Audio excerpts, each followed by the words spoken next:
ஜம்முன்னு சமையல். இன்னைக்கு ஜம்னாமா வீட்டில் ஆட்டு ரத்த பொரியல், குடல் ரத்த பொரியல். இது என்ன செய்வோம் நம்ம வீட்டில் அப்படின்னா, நாம் வந்து குடல் குழம்பு வச்சுட்டு அந்த பாதி குடலை எடுத்துக்குவோம். எடுத்துட்டு ஆட்டு ரத்தத்தை கரைச்சி ஊற்றி நல்லா சூப்பராக காரசாரமாக ஃப்ரை பண்ணுவோம். இது வந்து நம்ம வீட்டில் நம்ம அம்மா சமையல் இது ரொம்ப ரொம்ப ஃபேமஸ்ஸு. அது அம்மா செய்கிற மாதிரியே செஞ்சு பாருங்கள். இன்க்ரீடியன்ஸ் என்னன்னா, குடல் குழம்பு வச்சதுல குழம்புல இருந்து பாதி குடலை இருத்துட்டோம். குழம்போட ஒரு 2-3 கரண்டி குழம்போட இருத்துட்டோம்.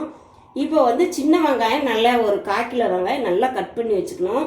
தேங்காய் பூவு காமூடி போட்டால் போதும், 1/2 மூடி ஜாஸ்தி. இப்போ அம்மா வீட்டில் காரத்துக்கு 5-6 பச்சை மிளகா வச்சுருக்கேன். நீங்கள் காரத்துக்கு அட்ஜஸ்ட் பண்ணிங்க. கருவேப்பிலை தலை, கொத்தமல்லி தலை, ஆட்டு ரத்தம் கரைச்சி வச்சுருக்கேன். கருவேப்பிலை தலை, பச்சை மிளகா, சின்ன வெங்காயம்,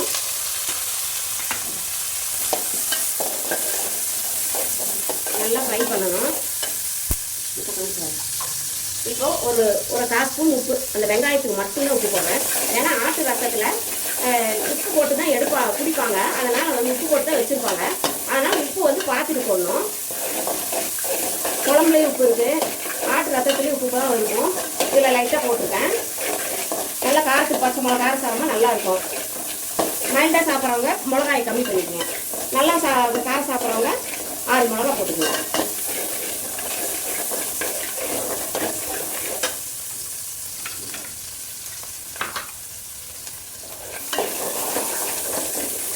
என்ன பண்ணலாம், ஆட்டு ரத்தத்தை கரைச்சி வச்சுருக்கோம், அதை ஊற்றுறோம். கொஞ்ச நேரத்தில் சுண்டிடும்.